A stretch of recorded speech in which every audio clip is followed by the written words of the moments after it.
ጎኔ በጎልማሳነቴ የልቤ ብርሃን ሚካኤል አባቴ የስሙ ትርጓሜ ማን እግዚአብሔር ነው የሰውን ወደ አምላክ የአምላክን ወደ ሰው እኛን የሚረዳን ዘወትር በምልጃው የመላእክት አለቃ ቅዱስ ሚካኤል ነው።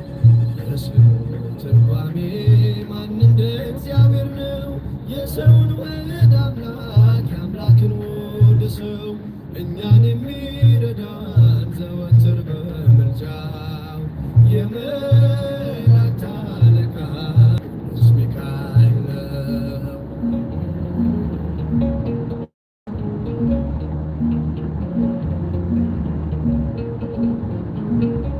ገና ብላቴና ሳለሁ አንድ ፍሬ ሰው ሁሉ ሲንቀኝ ምስጋናን ጀምሬ ጸጋዬን አብዝቶ ያበቃኝ ለዚህ ክብር